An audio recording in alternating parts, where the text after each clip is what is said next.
everybody, it's Miss Sarah from the Birch Room.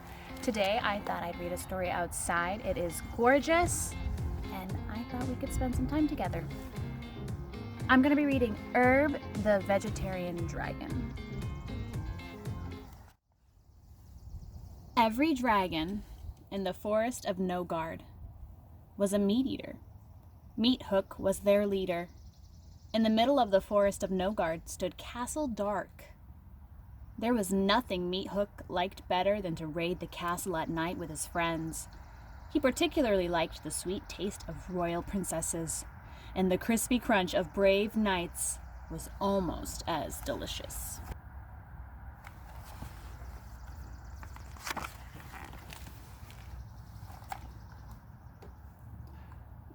But one dragon was different.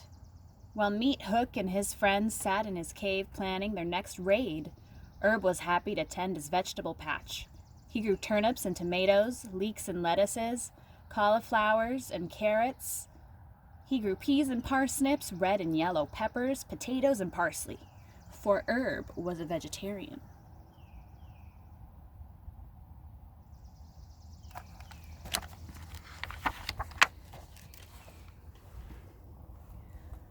Late one night, the brave knights held a meeting at Castle Dark.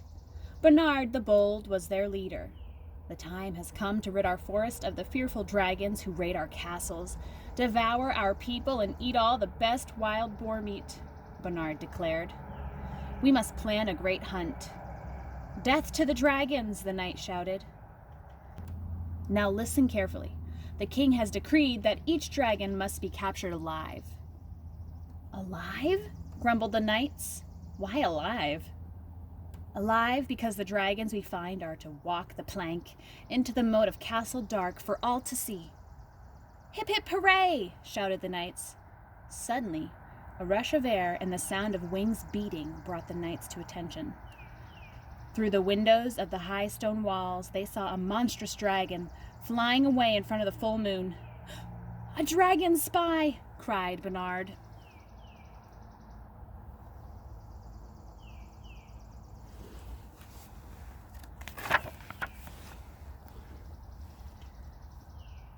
The dragons met in a huge hidden cave.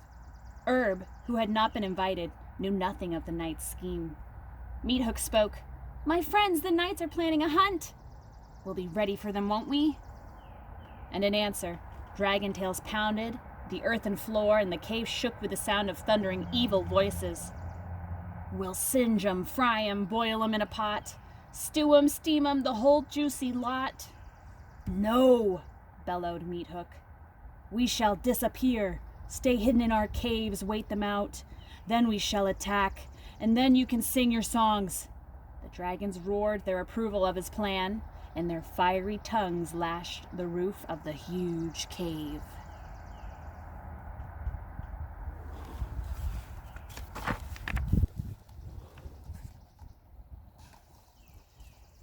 As this was happening, Herb was cooking a new soup made of butter, leeks, onions, and potatoes. He smiled, licking his lips. Very tasty. I must give it a name. Herb's famous lake water veggie slurp. Herb didn't realize that he was in danger, that when the night set out, he'd be the only dragon to be seen in all of Nogard Forest.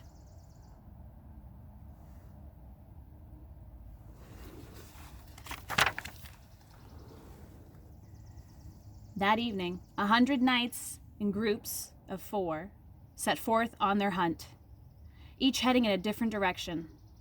For 7 days and 7 nights they searched, but not a dragon was to be seen.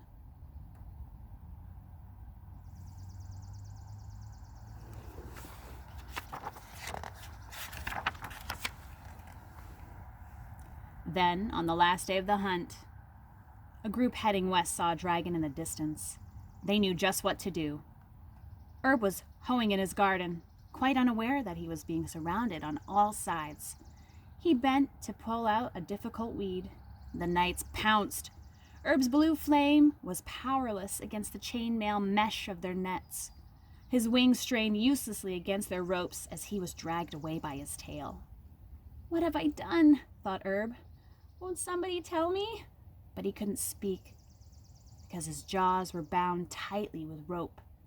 One of Meat Hook's spy dragons watched from a distant peak, then glided silently away to report what he had seen.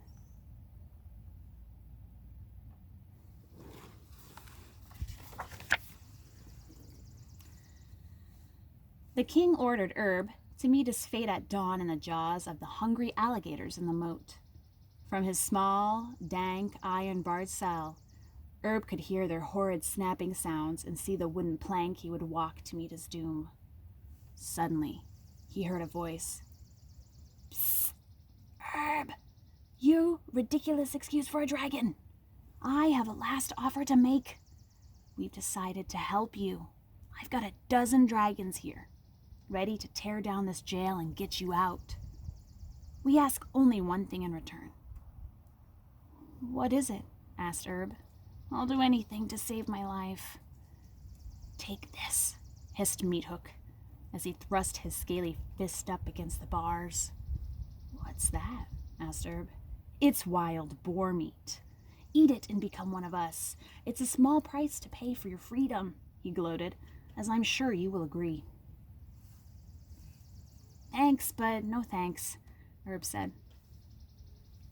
I don't see it your way, so I'll take my chances.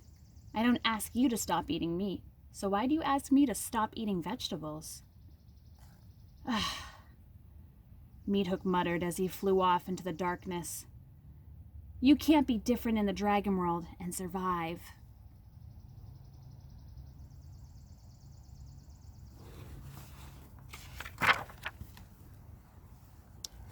Hundreds of people crowded around the castle moat as Herb was dragged from his cell.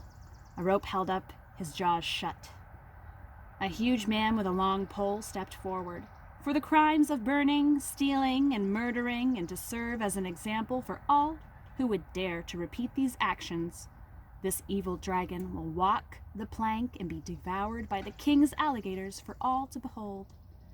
The crowd roared its approval. A drummer rolled his sticks as Herb was pulled to his feet at the water's edge. As Herb, being pushed from behind, reached the very end of the plank, and with only 1 single second before he would drop into the swirling waters of death, a tiny voice cried out, "Wait!"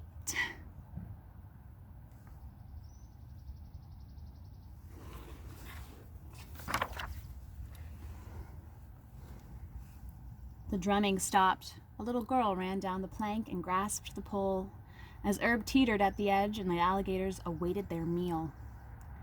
This dragon is my friend. His name is Herb. I have watched him tend his vegetable patch. I have played with him, and never once has he tried to harm me. He only eats vegetables. You must spare his life. Stop, cried Bernard the Bold as he approached the girl. How do we know what you say is true?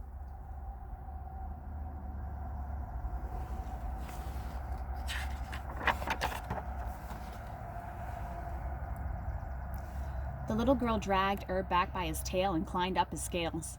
Before anyone could stop her, she released the ends of the rope that held his jaws closed, and they snapped open with a rush of blue flame as she perched on his head. Nicole, get down from there, shouted a man. It's all right, Father, said Nicole. Then she climbed right into Herb's mouth and sat there, with only her legs dangling free. Herb gulped and tried to smile. See? Now do you believe me? Cried Nicole. He wouldn't harm anyone.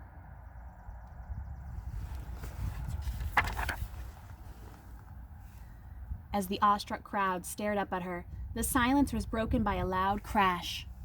Meat Hook, who was spying on the proceedings, had fallen out of his treetop hiding place. He lay helpless on the ground, his wings entangled in a mass of branches. At once, 12 knights sprang forward and bound him with ropes. That's one of the meat eaters, shouted the little girl as she climbed out of Herb's mouth.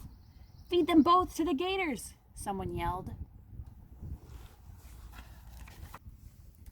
Stop, commanded the king. There is an opportunity here. If we kill these dragons, we risk an all-out war, and many will lose their lives. You, the king said, pointing at Herb. The child says you are a vegetarian. By your word as a dragon, is that true? It is, Your Highness. I'm an herbivore. And you, whatever your name is, the king continued. Meat Hook, said Meat Hook, puffing up his chest. I'm a meat eater, a carnivore like my father and grandfather before me. Very well, Meat Hook.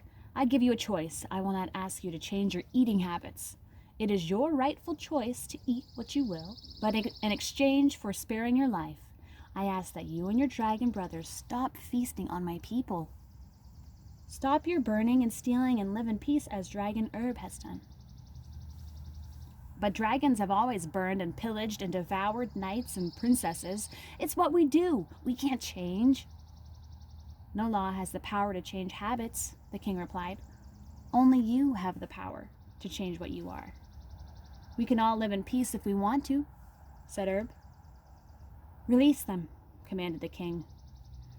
Dragon Herb and Dragon Meat Hook, I expect your answer by the day's end.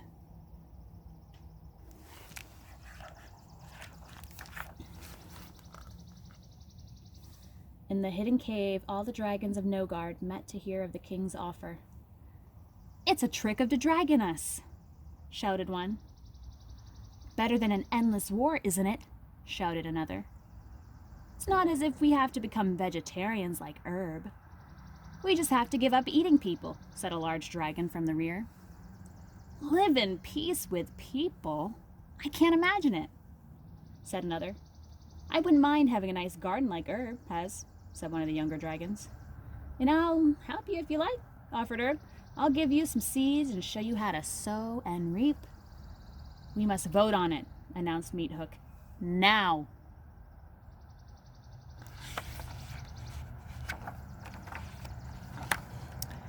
Then all of the dragons voted, and the result of that vote is recorded in the history books of Nogard.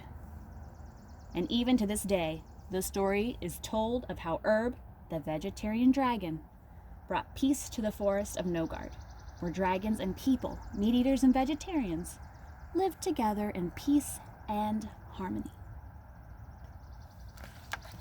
The end. Have a good day, everybody.